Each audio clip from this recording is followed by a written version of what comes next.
नमस्कार दोस्तों, होने वाले कर्नाटक विधानसभा चुनाव को लेकर एक नया सर्वे निकलकर सामने आया है। इस कंपनी ने अपने सर्वे में जो आंकड़े पेश किए हैं उससे कहीं न कहीं भारतीय जनता पार्टी की नींद उड़ सकती है। इससे पहले एबीपी सी वोटर, मैट्राइज लोक पोल, पॉपुलर पोल, इन सब के ओपिनियन पोल से बिल्कुल हटकर आंकड़े हैं। इस कंपनी ने फरवरी का और मार्च का दोनों का सर्वे का आंकड़ा जारी किया है। फरवरी में तो थोड़ा भारतीय जनता पार्टी को ठीक ठाक सीटें थी, लेकिन इस कंपनी ने मार्च का जो सर्वे आंकड़ा जारी किया है उसमें भारतीय जनता पार्टी को बहुमत के आंकड़े से ठीक आधे से थोड़ी ज्यादा सीटें मिलती हुई दिखाई दे रही हैं। जिस तरह से कर्नाटक में चुनाव से पहले राजनीति चल रही है, आज के डेट में ही भारतीय जनता पार्टी को कर्नाटक में 3 बड़े झटके लगे हैं। ये झटका कोई और नहीं बल्कि उनके विधायक और नेताओं ने ही दिया है। बहरहाल इसके बारे में आपको बीच में बताएंगे, लेकिन जो ये ओपिनियन पोल सामने आया है, इस कंपनी ने जो सर्वे कराया है, पहले फरवरी का डेटा दिया, इसके बाद मार्च का भी डेटा दिया है, उससे भारतीय जनता पार्टी को कहीं न कहीं बड़ा झटका लग सकता है। इसके सर्वे के आंकड़ों के मुताबिक भारतीय जनता पार्टी को अब कितनी सीटें कर्नाटक में मिलती हुई दिखाई दे रही हैं, एक एक कर आपको बताएंगे। लेकिन इस सर्वे के आंकड़ों के अलावा आपके प्रेडिक्शन क्या कहते हैं? क्या इस बार कर्नाटक में कांग्रेस पार्टी वापसी कर पाएगी या फिर एक बार फिर भारतीय जनता पार्टी सरकार बनाने में कामयाब हो जाएगी? आप अपनी राय कमेंट कर जरूर बताएं। साथ ही इस वीडियो पर लाइक करना तो बिल्कुल ना भूलें। जी हाँ, कर्नाटक चुनाव में इस बार कई क्लाइमेक्स देखने को मिल रहे हैं। सूबे के सियासत में जहां एक तरफ नाराजगी, बगावत, दल बदल और बिना सीएम चेहरे के चुनावी घमासान चरम पर है, भारतीय जनता पार्टी दक्षिण भारत के अपने एकलौते सियासी दुर्ग को बचाए रखने की जंग लड़ रही है, तो वहीं दूसरी तरफ कांग्रेस सत्ता में वापसी की जद्दोजहद में जुटी हुई है। जबकि वहीं जेडीएस एक बार फिर से किंग मेकर की भूमिका में आने के लिए पूरी मशक्कत कर रही है। आपको तो कर्नाटक में कुल विधानसभा की 224 सीटें हैं और सरकार बनाने के लिए 113 सीटों की आवश्यकता होती है। 113 सीटें जिस पार्टी को मिली वो पार्टी सरकार बना लेगी। पिछले चुनाव की बात करें तो 2018 के विधानसभा चुनाव में भी कांग्रेस और भारतीय जनता पार्टी के बीच में सीधी चुनावी टक्कर देखने को मिली थी। 224 विधानसभा सीटों में से जहां बीजेपी ने एनडीए गठबंधन को 104 सीटें मिली थी, तो वहीं कांग्रेस को यानी यूपीए को 80 सीटों पर ही संतोष करना पड़ा था। और यहाँ पर सबसे बड़ी भूमिका जेडीएस को मिली थी। जेडीएस किंग मेकर की भूमिका में आ गई थी। जेडीएस को 37 सीटों पर जीत मिली थी, जिसके बाद जेडीएस और कांग्रेस ने मिलकर कर्नाटक में सरकार बनाई थी। हालांकि बाद में सरकार गिर गई, जिसके बाद भारतीय जनता पार्टी ने सरकार बना ली। बहरहाल हमने जो सर्वे का जिक्र किया, यह सर्वे लोक पोल द्वारा कराई गई है। लोक पोल ने अपने आधिकारिक ट्विटर हैंडल से एक डेटा पोस्ट करते हुए लिखा है कि मार्च के अंत तक हमारे विस्तारित सर्वेक्षण के बाद हम आपको ये कर्नाटक चुनाव 2023 का संख्या प्रस्तुत कर रहे हैं। लोक पोल ने 2 सर्वे प्रस्तुत किया है, एक तो फरवरी में किया हुआ सर्वे और दूसरा मार्च में किया हुआ सर्वे।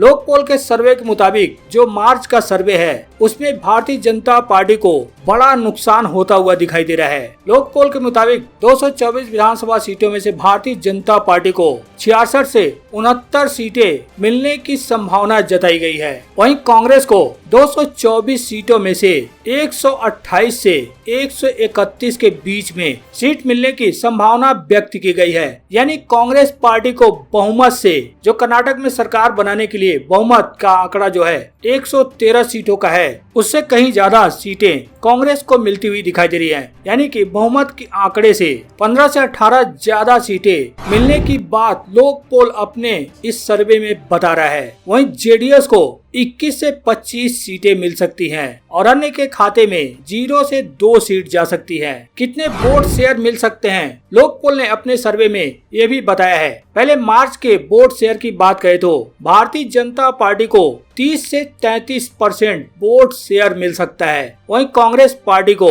42 से 45% वोट शेयर मिल सकता है और जेडीएस को 15 से 18% और अन्य के खाते में 6 से 9% वोट शेयर जा सकता है। अब लोक पोल के द्वारा जो फरवरी का सर्वे किया गया है उसकी बात करें तो आप देख सकते हैं वोट शेयर में भी काफी अंतर आया है। फरवरी में बीजेपी के पास वोट शेयर ज्यादा था, अब मार्च में वोट शेयर घट गया। उसी तरह कांग्रेस के पास भी वोट शेयर फरवरी में कम थे और मार्च में वोट शेयर बढ़ गया। लोक पोल के अनुसार फरवरी में किया गया जो सर्वे है उसके मुताबिक भारतीय जनता पार्टी को 33 से 36% वोट शेयर मिलता हुआ दिखाई दे रहा था। वहीं कांग्रेस को 39 से 42% वोट शेयर मिलने का अनुमान बताया गया था और जेडीएस को 15 से 18%। हालांकि मार्च में भी जेडीएस को उतना ही मिलता हुआ दिखाई दे रहा है और अन्य के खाते में 6 से 9% और मार्च में भी उतना ही मिलता हुआ दिखाई दे रहा है। सीटों की बात करें तो 224 विधानसभा सीटों में से फरवरी का जो आंकड़ा लोक पोल ने दिया है उसके मुताबिक 224 में से 77 से 83 सीटें भारतीय जनता पार्टी को मिलती हुई दिखाई दे रही थी और कांग्रेस को 116 से 122 सीट, यानी कि लोक पोल के सर्वे के मुताबिक जो फरवरी में सर्वे किया गया है उसमें कांग्रेस को बहुमत से ज्यादा सीटें मिलने की बात कही गई है और जेडीएस को 21 से 27 सीट और अदर के खाते में 1 से 4 सीट। लोक पोल के मुताबिक फरवरी और मार्च का जो सर्वे आंकड़ा दिया गया है, फरवरी महीने में भारतीय जनता पार्टी को कुछ ज्यादा सीट मिल रहा था, वो मार्च में 11 से 14 सीटें घट गई। वहीं कांग्रेस को जो फरवरी में 116 से 122 सीटें मिल रही थी वो मार्च में बढ़कर 128 से 131 सीट हो गई, यानी कि मार्च में कांग्रेस की 11 से 12 सीटें बढ़ गई। हालांकि लोक पोल ने अपने इस सर्वे में कहीं भी यह नहीं बताया कि उसके सर्वे का सैंपल साइज क्या था और इस सर्वे का टाइम पीरियड क्या है। इन बातों का लोक पोल ने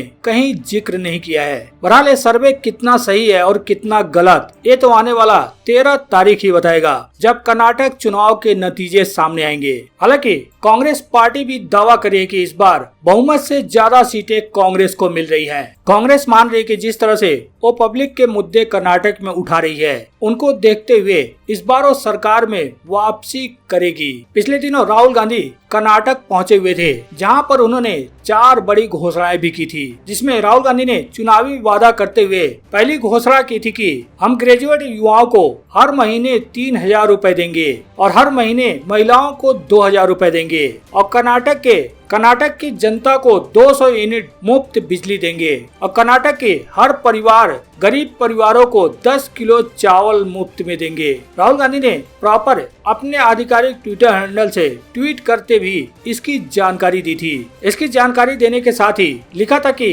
कांग्रेस की कर्नाटक को 4 गारंटी, भाजपा की बस 1 गारंटी, 40% कमीशन। बहरहाल आगे बढ़ते हुए आपको बता दें, कर्नाटक में भारतीय जनता पार्टी को झटके लगने का सिलसिला नहीं रुक रहा है। एक के बाद एक नेता भारतीय जनता पार्टी छोड़ रहे हैं। अब कर्नाटक बीजेपी को झटका देते हुए 3 बार के विधायक रहे विश्वनाथ पाटिल ने भी भारतीय जनता पार्टी छोड़ दी है। उन्होंने बीजेपी की प्राथमिक सदस्यता से अपना इस्तीफा दे दिया है। बता दे, विश्वनाथ पाटिल तत्कालीन जनता पार्टी में एक प्रमुख चेहरा थे। विश्वनाथ पाटिल ने जेडीएस के टिकट पर एक बार फिर जीत भी हासिल की थी। वहीं कर्नाटक में बीजेपी को झटका देते हुए अय्यानूर मंजूनाथ ने जेडीएस ज्वाइन कर ली है। बता दें, भाजपा के वरिष्ठ नेता और एमएलसी अय्यानूर मंजूनाथ ने भारतीय जनता पार्टी से इस्तीफा देकर जेडीएस में शामिल हो गए हैं। बता दें, इससे पहले अय्यानूर मंजूनाथ ने घोषणा की थी कि वो एमएलसी पद से इस्तीफा देने के बाद भाजपा की प्राथमिक सदस्यता भी छोड़ देंगे।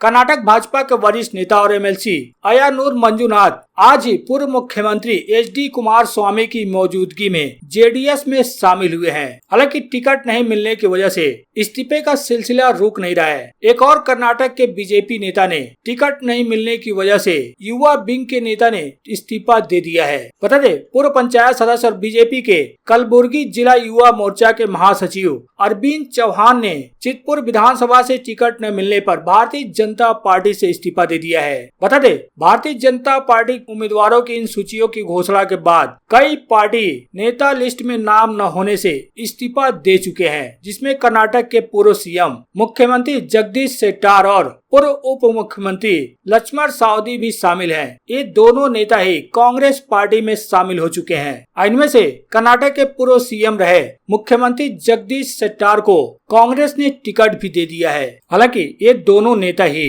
कर्नाटक भारतीय जनता पार्टी के लिए एक बड़ा चेहरा भी थे। अब इनके भारतीय जनता पार्टी छोड़कर कांग्रेस में शामिल होने से कहीं न कहीं भारतीय जनता पार्टी को मुश्किलों का सामना करना पड़ सकता है, क्योंकि एक बड़े नेता थे, जहां पूर्व मुख्यमंत्री जगदीश शेट्टार एक बड़े लिंगायत नेता हैं, तो कर्नाटक के पूर्व उप मुख्यमंत्री लक्ष्मण सावदी भी बड़े नेताओं में गिने जाते हैं। बहरहाल 10 मई को वोटिंग होना है और 13 मई को नतीजे सामने आएंगे, तब जाकर यह पता लग पाएगा कि किस पार्टी के खाते में कितनी सीटें जाती हैं और किसकी सरकार बनती है। इन सभी खबरों को आप किस तरह से देखते हैं, आप अपने राय कमेंट कर जरूर बताएं।